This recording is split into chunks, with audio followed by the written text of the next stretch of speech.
Presta atenção, põe na tela. A Copa do Mundo, meu amigo, entenda só, ela é mais do que futebol, tá? A Copa do Mundo, cara, e eu durante muitos anos, eu fui aquele cara meio bobo, sabe? De, sei lá, de 16 anos, revoltadinho. Eu não quero prestar atenção em Copa do Mundo, eu quero prestar atenção em saúde e educação. Meu Facebook, na época que eu tinha, sei lá, essa idade, era só, enquanto o Brasil tá fazendo o gol, você tá tomando, 10-0 da educação, Puta, um daqueles textões, né, insuportáveis. Por quê? Porque o Brasil pelo menos ganhava, né, cara? Né? E isso anestesiava o povo. Eu achava que então as pessoas perderem a Copa do Mundo faria com que elas caíssem na real.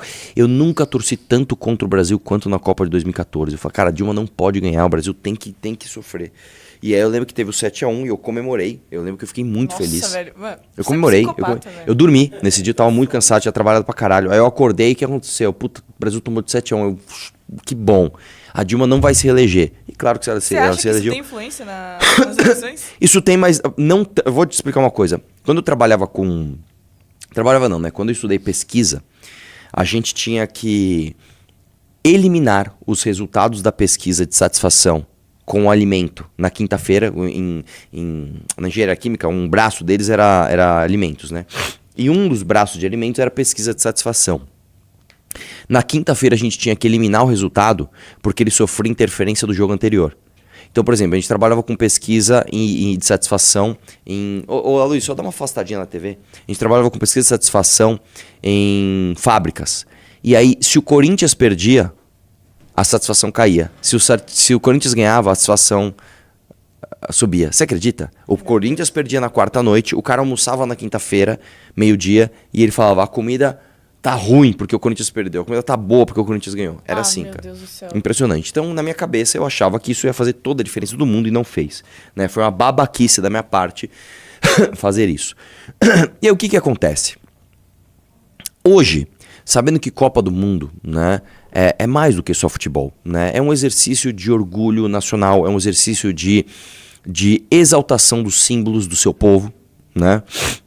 Eu trago esse vídeo do Manzoni, que é um cara que eu gosto muito, de verdade, cara. O Manzoni é um cara foda. Ele tem esse jeito agressivo, tal, não sei o que lá. Mas ele é um cara de um coração gigante, é um cara muito gente fina e trabalhador mesmo. Você chega lá, mano, tá ele, o irmão dele, a cunhada dele trabalhando de verdade, fazendo a vida, sabe? E aí eu acho que o que o Manzoni falou nesse vídeo é o retrato do empobrecimento cultural brasileiro e de como a gente está refém, tá, de um símbolo chamado Neymar, que é mais do que o próprio Neymar. Do que eu estou falando? Vamos ver o Manzoni aí. Põe na tela. Vai lá, dá play. Já não basta o Brasil perder, ainda eu tenho que ver um arrombado desse falando merda. Tem uma cena ridícula, abominável do Neymar indo na cara do goleiro, gritar, fazer graça, chamar o protagonismo pra si. Você tá sendo eliminado da Copa do Mundo, cara. Põe a bolinha debaixo do braço, vai pro meio de campo e tenta ainda ganhar o jogo, empatar o jogo, fazer qualquer coisa. Não é sobre você, você não é maior que nada ali. Você não é nada naquele momento, sabe? Não adianta depois fazer essa ceninha aqui. Não adianta. Por que você não cala a sua boca? O cara, eu não sei quem é esse repórter, não conheço as convicções dele, mas o que foi dito ali é real. O que foi dito ali é real. Se você não entende como problemática a postura do Neymar de ir tirar sarro do goleiro, e depois eu vi um outro vídeo onde a tradução do que ele fala, a tradução não, onde ele fala assim, como é que ele fala em espanhol, né? Comigo não, porque ele fez o pênalti, como quem diz, eu, Neymar, faço o gol. Foda-se você, brother. O jogo não é sobre você. O jogo é sobre soldados se entregarem a uma causa chamada seleção brasileira. O fato do Neymar bater o pênalti, fazer o gol e sair contando vantagem, não é minha opinião, velho. Para o Neymar, naquele momento, era mais importante ele demonstrar que ele fez o gol e ele era um bom batedor de pênalti do que o time, a seleção, está ganhando o jogo. E aí vamos lá que eu quero falar o que o Manzoni fala aí. Vai lá, vai lá. Pega o seu microfone, coloca embaixo do braço, ou melhor, enfia no seu rabo e vai pra casa chorar a vida medíocre de merda de anonimato que você tem. O Neymar não puxa protagonismo. O Neymar é o protagonista da seleção. Pausa. Porra, você... Cara, sério, Manzoni. Sério.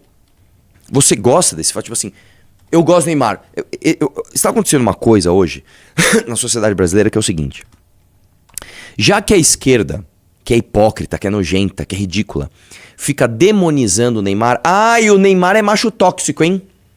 O Neymar é macho tóxico. O Neymar, sei lá, traiu a Bruna Marquezine, traiu a esposa dele. O Neymar é macho tóxico. Hã? Ele não traiu a Bruna Marquezine. Não sei, que se dane. O que eu tô falando é o seguinte. Já que a esquerda fica batendo na tecla de que o Neymar é o símbolo da masculinidade tóxica, então se entende que ser de direita, ser politicamente incorreto é gostar do Neymar. Não, eu posso não achar que o Neymar é símbolo de masculinidade tóxica que sim, tem que ser desconstruída, eu não acho isso. E posso achar também que o Neymar é um bosta? As pessoas entendem que gostar do Neymar é quase uma obrigação numa caixa de bombom que você tem que comprar completa, escrito direita. E ali dentro tem, sou politicamente incorreto, sou antifeminista, sou anti-lacração, gosto do Neymar. Não tem que ter isso. O Neymar não é protagonista dessa Copa. E ele não deveria ser. A gente já deveria ter esquecido o mito Neymar no sentido mais profundo da palavra, não no mito de forma irônica. Eu tô falando, a gente deveria esquecer o que o Neymar representa. A gente já deveria ter esquecido há muito tempo. Porque o que o Neymar representa? O Neymar representa os sonhos de uma geração que lá atrás viu um moleque muito talentoso jogar como ninguém, levar o nome do Brasil pro resto do mundo com orgulho. Até hoje, as pessoas falam, Brasil, Neymar! A gente tem que esquecer isso, porque ele não se tornou o que o Brasil merece que ele tivesse se tornado. O Neymar, se ele soubesse o peso da camiseta, se ele soubesse o peso da responsabilidade que ele carrega, ao ser o Neymar, ele jamais seria o Neymar que vende bet. Ele jamais seria o Neymar que tira foto com o pose do rodo. Ele jamais seria o Neymar que faz esse monte de festa e incentiva as pessoas a explorarem o pior que tem na sociedade brasileira. Entendeu? Se ele merecesse essa posição, ele jamais seria isso. E ele não merece, e isso interfere no jogo de futebol. Sabe por quê? O jogo de futebol, diferente de outros esportes, é isso que eu tenho falado, eu falei no meu vídeo, falei no meu Reels. O jogo de futebol, diferente de um esporte que é só preparo físico e técnica, como por exemplo, né, um ginasta olímpico.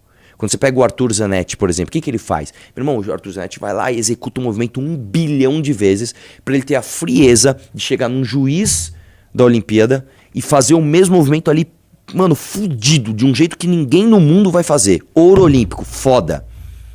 Quando você vai praticar um esporte que é coletivo e você trata com bola, que tem movimentos imprevisíveis, você precisa da tal da mágica. Você precisa do tal do DNA. Quando a gente pega, por exemplo, esportes de luta, MMA, e você fala a garra. A garra não vence luta. Mas a garra faz o cara se preparar tanto para ele aproveitar aquela fração de segundo em que o oponente vai vacilar. Então quando você pega às vezes um cara que ele não é tecnicamente superior do que o seu oponente, quantas lutas eu já não assisti que o Azarão ganhou? Quantas lutas? Cara, o Vanderlei Silva, que é meu lutador favorito, quantas vezes ele entrou como Azarão e destruiu o oponente de uma forma que todo mundo ficou boquiaberto? Quantas vezes isso não aconteceu, né? O próprio Crocop, que é um lutador que eu admiro, ele tomou uma bombaça de esquerda do lutador brasileiro que ninguém imaginou que o Crocop ia provar do próprio veneno. O que nós estamos falando aqui? Nós estamos falando desse elemento subjetivo que é o pertencimento. E o pertencimento faz você fazer coisas mágicas. Entendeu? Você acha que o Neymar, sendo símbolo dessa seleção, você acha que a gente vai fazer coisas mágicas?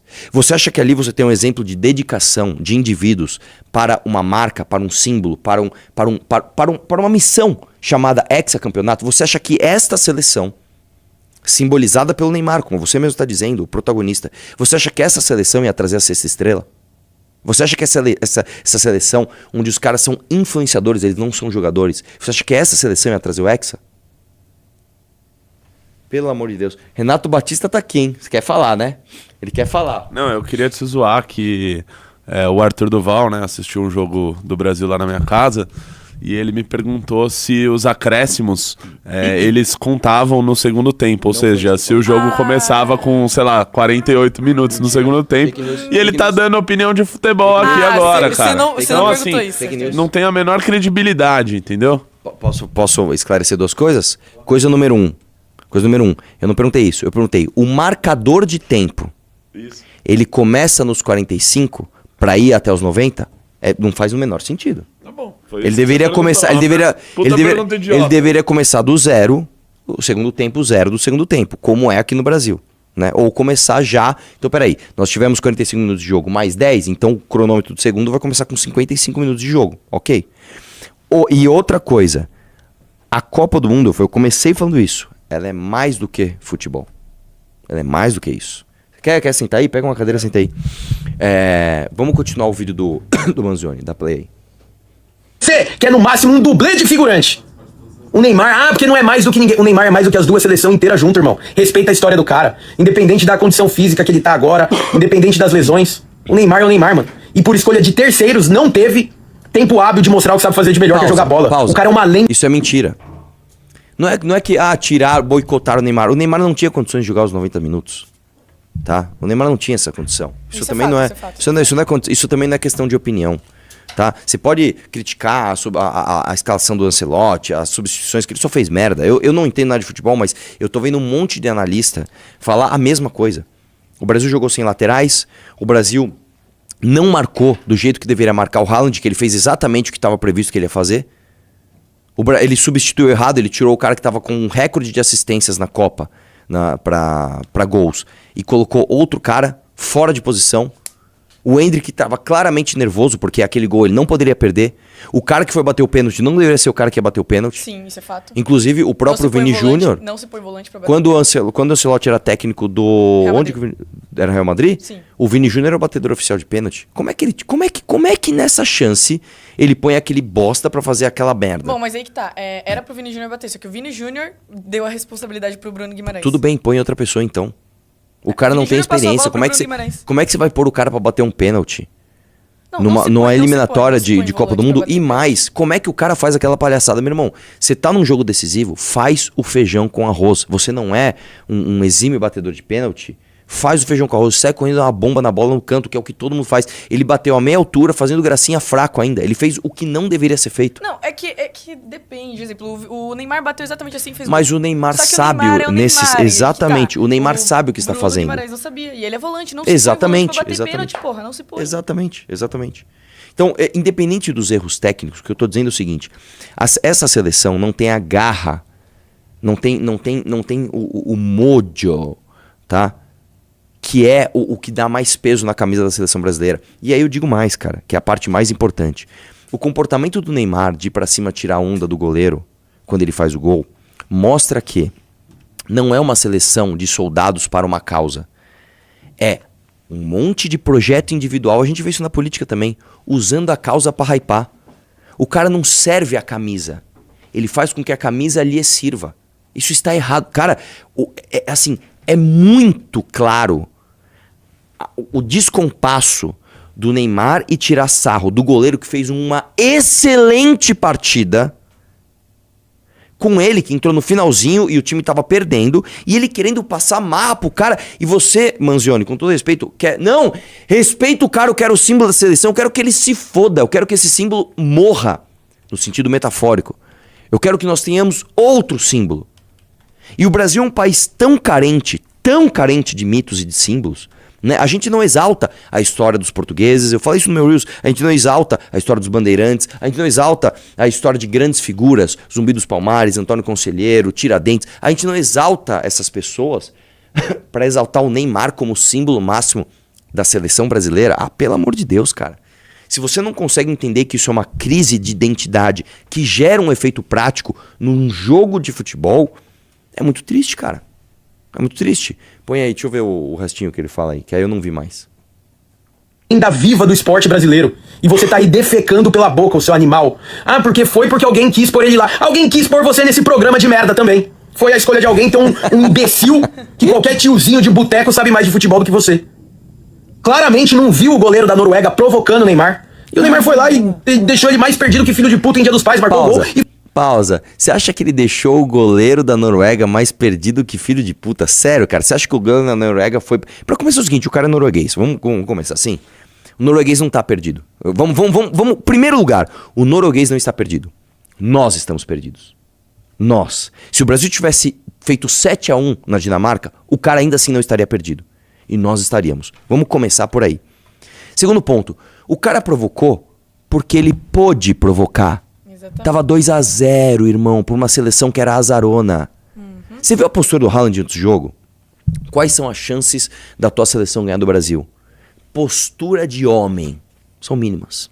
O que ele faz ali? Calma, é que ele foi num debochinho também, né? Não Tipo, interessa, zero, né? não interessa. Ele jogou toda a responsabilidade pro outro. Ele não foi soberbo. Sim. Nós vamos destruir, papá. Não, ele não fez isso. Ele não fez isso. São mínimas. Como quem diz. Deixa comigo. Deixa comigo. Ele basicamente jogou toda a pressão no outro.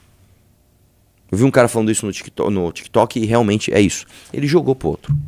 Sim, exatamente isso. Chegou lá quando ele faz o primeiro gol. Você viu a comemoração dele? Ele é muito foda, cara. As Ele duas é muito comemorações foda, foram- brother. as comemorações. Fã desse cara. Ele é muito foda. Ele é muito foda. Todas as entrevistas dele depois. Cara, Bom, sempre apesar muito de não estar em uma assertivo. boa fase, o City. E mais, tá? Ele ainda tratou o Brasil assim, tipo, era pro Brasil ter passado, né? Eu entendo o Brasil, o povo Exatamente. brasileiro ficar chateado e tal. Exatamente isso. Era pro Brasil ter passado, é uma grande seleção, sabe? Ele ainda, tipo... Aí não, ainda foi não. legal com O Brasil. símbolo legal é o Neymar, que foi lá cheio de tatuagem no pescoço. É, a mim não. Bati a pênalti e fiz o gol. Donde quieres? Ah, vai se ferrar, meu irmão. Vai se fuder, te enxerga, brother. Ridículo, foi ridículo. Te enxerga. Nós somos um país que tudo tá errado. E a única coisa que a gente tinha uma chance de dar certo, a gente cagou. Como há 36 anos. Como há 36 anos a gente não cagava antes. Aloysio. E você acha. E aí o Manzoni, a leitura dele é que ele deixou o goleiro da Noruega mais perdido que filho de puta. Ele que chamou. Ah, pelo amor de Deus. O microfone dele não tá funcionando. Vai lá, dá play, deixa eu ver o resto. Tenta agora. Oi. Tá Fala de funcionando novo. agora? Fala de novo. Tá funcionando agora? Não. Vai, dá play aí, deixa eu ver o resto. E foi lá meter o dedo na cara dele porque o Neymar é o Neymar, porra. Aqui sou eu. E fez o gol, entendeu? E você aí falando merda, por que não critica o Endrick que perdeu o gol na cara? Por que não critica o fato que o Vini Júnior não bateu o pênalti? Ah, mas não era escolha dele. Critica o Ancelotti, então. Por que não critica o Casemiro parecendo uma Scania no meio do campo? Não critica o Alisson que nunca pega uma bola rasteira Pausa. na vida. Não, Agora, você jogou muito. Deixa eu falar uma coisa, ô Manzoni. Você entende, cara, que você tá protegendo teu ídolo? Como uma criança faz? Você tá protegendo teu ídolo? Não fale mal do meu ídolo. Fala mal do Endrick. Tem que falar mal também. Mas a seleção, irmão, a seleção, é o que eu tô falando, é um conjunto de pessoas por uma causa. O time da Noruega nem é uma grande seleção. Só que os caras jogaram organizados, os caras dominaram o jogo. Os caras tiveram o dobro de passes do que o Brasil, o dobro. Como é que pode a seleção brasileira ter metade dos passes de bola da seleção norueguesa, que é a terceira Copa deles? Não, no primeiro tempo a posse de bola era 60% na Noruega, velho. Que é isso? 60% Que é posse isso? de bola. O que é isso, cara? 60%. Vai lá. Acende o Brasil a luz, ter né, meu?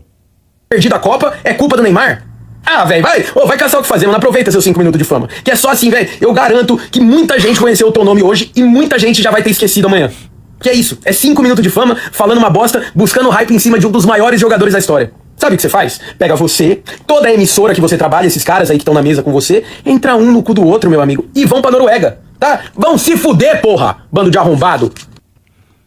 Pô, ir pra Noruega... Não me Cara, parece uma não coisa me muito parece uma ruim, coisa cara. muito ruim, né? É, não me parece uma coisa muito Tô lá ruim. já. Agora, vamos lá. Uma coisa que ele falou aí, eu concordo, né? Tipo, a culpa é só do Neymar. Ninguém tá dizendo isso. Porque, assim, quem convocou o Neymar, né? Não foi ele que se autoconvocou. Alguém resolveu convocar ele. Sim. Inclusive, tem notícia lá de que alguém ligado ao Gilmar Mendes, né? Filho. O filho? Filho. Tava lá dizendo, né? No Gilmar Palusa, se orgulhando, dizendo que foi ele que mandou convocou o convocar o Neymar. Sim, sim. Então, assim, com esse grau Mic de... desligado, fala no mic do... Tá de novo desligado? Tá tudo ligado aqui, meu lindo.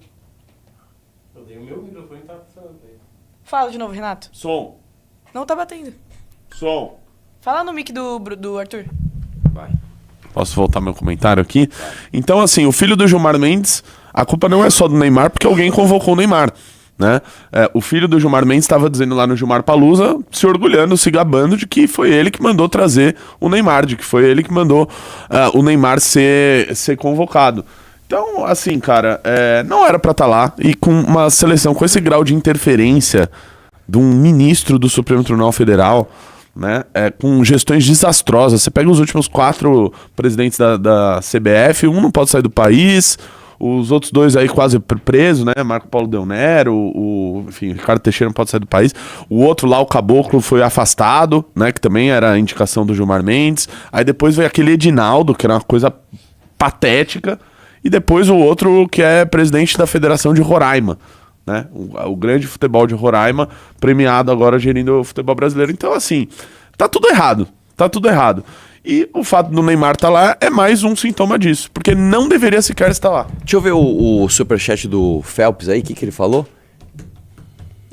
Ele falou, Arthur, o Neymar é um lixo, mas sejamos honestos, se ele fosse apoiador da missão, você entubaria tudo isso e passaria aquele pano gostoso, sua crítica política e não esportiva. Não. Não, peraí, deixa eu ver se eu entendi. Então, se o Neymar apoiasse a missão, a gente ia falar que tudo bem, ele tira foto com o Poço do Rodo? Se o Neymar, apoiador da missão, sei lá, continuasse, sei lá, apoiando o pastorzinho Miguel, a gente ia passar... Não, cara, deixa eu te explicar uma coisa que você não tá entendendo. Nós não fazemos as coisas por hype. Nós não fazemos. Se a gente fizesse isso, a gente apoiaria todas essas figuras populares que apareceram, como o Nicolas fez. O Nicolas tá fazendo a coisa mais... Qual que é a coisa mais fácil que tem? A culpa é do PT, deixa o menino Ney em paz. É isso, é o que o bolsonarista vai fazer. A gente poderia fazer isso. Vamos lembrar também que recentemente saiu um cara da missão que tava divulgando tigrinho. Ah, exatamente. É boa. Um bom pré-candidato, inclusive, em termos de números. Ele tinha, sei lá, os seus quase 400 mil seguidores no Insta. 300, um menino negro, ainda inclusive cumpre a cota, e que mais? De periferia, que conversa com o público que a gente tem dificuldade, que é o público de classe mais baixa. A gente simplesmente eliminou porque ele não condiz com aquilo que a gente tá fazendo aqui. Então você só tá falando merda. Né? E aí, o outro, você vê, tem Bobson até no nosso chat, cara. Falando assim, o Arthur falou literalmente que a culpa é do Neymar. Não, cara, eu tô falando que a culpa é do Neymar, somente. A culpa é do que o Neymar representa e tudo aquilo que ele também ajuda a fomentar. Agora foi. Que é extrair o pior de tudo que o Brasil tem. Entendeu? É isso, cara. Se você não enxerga isso, se você tá igual o Manzioni, não, mano, ele mandou ver lá no goleiro da Noruega. Desculpa, cara, você está agindo como criança. Você não está conseguindo enxergar. Nós temos um problema gravíssimo no Brasil. Isso se manifesta também em expressões culturais como esportes. E mais, o primeiro fascículo do Livro Amarelo, que a qual o Renan foi, né, o cara que principalmente escreveu ali aquele fascículo, o primeiro fascículo, é sobre o Cruzeiro do Neymar. Ou seja, o principal aqui, a pedra fundamental dos nossos valores, do nosso programa, foi fundado sobre uma crítica a algo feito pelo Neymar. Então também, exatamente, sobre esse tipo de coisa. O contrário. Não é que o Livro Amarelo é uma crítica ao Neymar, mas é, como eu falei, ao que o Neymar representa e ajuda a fomentar, como tantos outros. Exatamente. Como a própria Virgínia, como o próprio Vini Júnior, como próprios outros. Sim. Entendeu? Agora sim, é óbvio que o símbolo da revolta não vai ser no Vini Júnior, que jogou muito. O Vini Júnior cumpriu o papel dele ali. Beleza, só que ele cumpriu o papel com uma seleção que não está cumprindo o papel. O que adianta? Eu não tô falando que Vini Júnior era herói, não, cara. Porque pra mim ele ainda faz parte dessa coisa horrorosa de Virgínias e essa cultura pop horrorosa brasileira de ter orgulho do que não se deve ter. Gostou do vídeo? Não esqueça de deixar o like e se inscrever no canal. Nos vemos no próximo vídeo.